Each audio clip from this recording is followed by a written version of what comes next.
हर रोज एक नई कहानी देखने के लिए चैनल को सब्सक्राइब करें और बेल आइकन दबाना ना भूलें। सूरज का साड़ी का शोरूम था, जहां उसे कस्टमर को कई बार साड़ी पहनकर भी दिखाना पड़ता था, जिसके चलते कई बार लोग उसकी पत्नी आरती को साड़ी पहनने वाला पति का ताना भी मारते थे, जो चीज आरती को बिल्कुल भी अच्छी नहीं लगती थी। लेकिन सूरज को इन बातों से कोई फर्क नहीं पड़ता था और ना उसे अपने काम को लेकर कोई शर्म थी। एक दिन सूरज साड़ी पहने कस्टमर को दिखा रहा होता है, तभी आरती का फोन आता है और वो कहती है, सुनिए जी, आप कहाँ हैं? जल्दी से मेरे पास आ जाओ, मुझे आपसे बहुत जरूरी काम है। तुम इतना घबराते हुए क्यों बोल रही हो? सब ठीक तो है ना? कहाँ हो? जल्दी बताओ, मैं अभी आ रहा हूँ। मैं आपकी शॉप से कुछ दूरी पर ही हूँ, बस आप जल्दी से आ जाइए, मैं आपका इंतजार कर रही हूँ। ठीक है, तुम फोन रखो, मैं बस अभी आया 2 मिनट में। सूरज इतना कहकर फोन रख देता है और आरती के पास जाने के लिए निकल जाता है। जल्दीबाजी में वो भूल जाता है कि उसने साड़ी पहन ही रखी है। थोड़ी देर बाद जब वो आरती के पास पहुंचता है, तभी आरती सूरज को साड़ी पहने हुए देखकर गुस्से में कहती है, लो, बस यही बाकी रह गया था कि आप साड़ी पहनकर सड़कों पर घूमे। अरे जरा सी भी शर्म नहीं है, औरत की तरह साड़ी पहनकर घूमते हुए आ गए। अरे चुप करो तुम, ये सब ना तुम्हारी वजह से हुआ है। तुमने इतनी जल्दबाजी में फोन किया तो मुझे कुछ समझ नहीं आया और मैं भूल गया कि मैंने साड़ी पहनी हुई है और मैं बस निकल आया जल्दी से। याद भी कैसे होगा, पूरा दिन तो आपका साड़ी पहने हुए ही निकल जाता है, तो भूल तो जाओगे ही। अब अपना मुंह ढकिए, वरना अगर कहीं किसी जानने वाले की नजर पड़ गई तो मेरा तो मजाक बनेगा ही बनेगा और लोगों को 4 बातें बोलने का बहाना मिल जाएगा कि मेरा पति साड़ी पहनने वाला है। भगवान से मेरी बुराई करती रहोगी या मुझे भी बताओगी कि मुझे यहाँ बुलाया क्यों है? मुझे देर हो रही है, शॉप पर जाना है, मेरे कस्टमर इंतजार कर रहे हैं मेरा। कौन सा आपका बहुत अच्छा काम है? सभी औरतों को साड़ी पहनकर ही तो दिखाना है। मैंने तो आपको इसलिए बुलाया था क्योंकि आपने आज सोने का सेट दिलाने के लिए बोला था और चुपचाप शॉप पर निकल आए।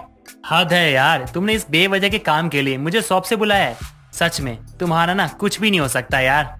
मुझसे जुड़ी सारी चीजें आपके लिए बेवजह ही होंगी, लेकिन मुझे तो अभी चाहिए। आप चलिए मेरे साथ सुनार की शॉप पर। आरती और सूरज आपस में बहस कर ही रहे होते हैं कि तभी उनकी पड़ोसन अनीता की नजर सूरज पर पड़ती है और उसे साड़ी पहने हुए देखकर उसके पास आकर कहती है, सूरज जी, आपको साड़ी पहनने का इतना शौक था? मुझे तो पता ही नहीं था। वैसे कसम से आप साड़ी में बहुत अच्छे लग रहे हो। और आरती, तुम यहाँ क्या कर रही हो? किसी काम से आई थी, हो गया, अब घर जा रही हूँ। अरे तो रुको ना, मुझे एक साड़ी लेनी है तुम्हारे साड़ी पहनने वाले पति की दुकान से। चलो ना मेरे साथ, उसके बाद दोनों साथ ही में घर चल लेंगे। नहीं, मेरे सर में बहुत दर्द है। आप सूरज जी के साथ चली जाइए, ये आपको साड़ी भी दिखा देंगे, साथ ही पहनना भी सिखा देंगे। इनको बहुत अच्छी साड़ी पहननी आती है ना। आरती इतना कहकर गुस्से में घर चली जाती है और अनीता सूरज के साथ उसकी शॉप पर चली जाती है।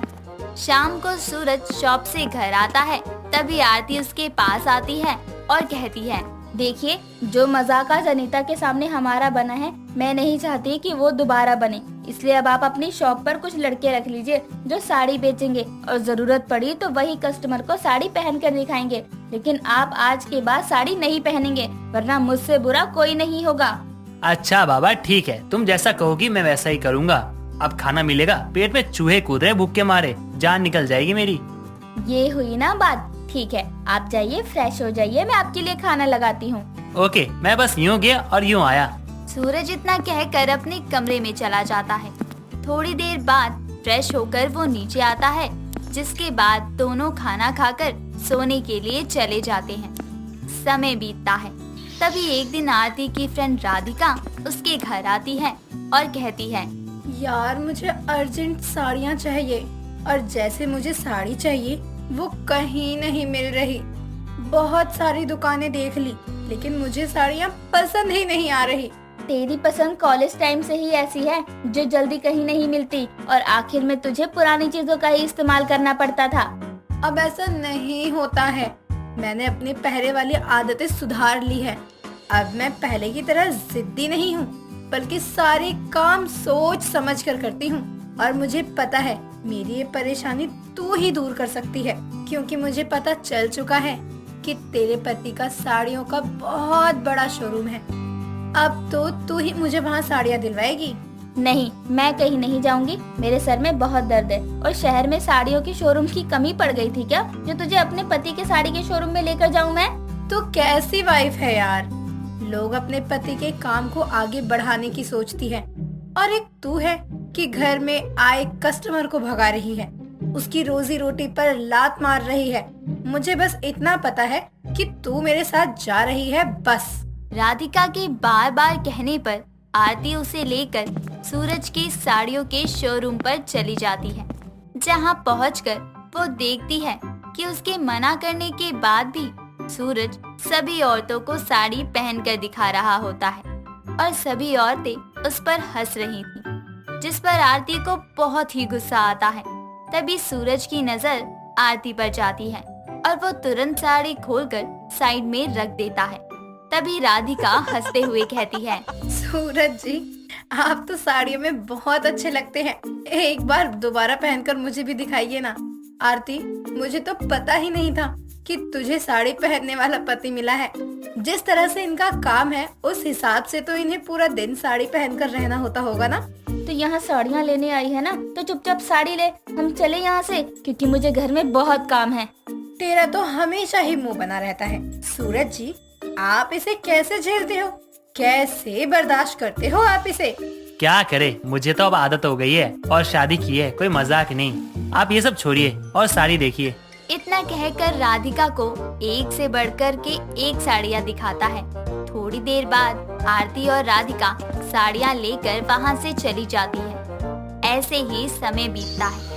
तभी एक दिन आरती सूरज के साथ अपनी बहन की शादी में जाती है। तभी उसकी सबसे छोटी बहन रुचि सूरज के पास आती है और उसका हाथ पकड़कर कमरे में ले जाती है, जहाँ उसकी सहेलियाँ खड़ी होती हैं। तभी रुचि कहती है, जीजू, बारात आने का समय हो गया और हम लोग बहुत देर से साड़ी पहनने की कोशिश कर रहे हैं। क्या आप हमें एक बार साड़ी पहनकर दिखा सकते हैं? सॉरी रुचि, अगर तुम्हारी बहन ने मुझे साड़ी पहने देख लिया ना तो मेरी जान ले लेगी। तुम एक काम करो, अपनी दीदी से पूछ लो, वो बता देगी। वो क्या बताएंगी? वो तो खुद शादी में सूट डालकर आई हैं, क्योंकि उन्हें साड़ी पहननी आती नहीं है और ना ही उन्हें पसंद है। जीजू, बस 5 मिनट लगेगा आपको। रुचि के बार बार कहने पर सूरज साड़ी पहनकर सभी को साड़ी पहनने का सही तरीका बता रहा होता है।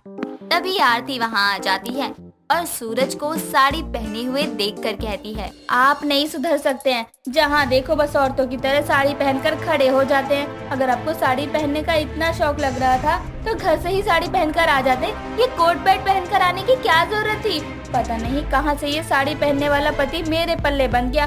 उसे कुछ भी कहो कोई असर ही नहीं होता। आरती की चिल्लाने की आवाज की वजह से वहाँ और लोग भी जमा हो जाते हैं। सभी लोग सूरज को देखकर हंस रहे होते हैं, जिस पर सूरज को बहुत ही शर्मिंदगी महसूस होती है और वो चुपचाप कमरे से बाहर चला जाता है। तभी रुचि अपनी बहन को सुनाते हुए सारी बातें बताती है, जिसे सुनकर आरती को अपनी गलती पर बहुत पछतावा होता है और वो भागकर अपने पति के पास जाती है और उससे हाथ जोड़कर माफी मांगती है। साथ ही दोबारा फिर कभी सूरज को मुझे साड़ी पहनने वाला पति मिला है इस चीज का ताना भी नहीं मारती।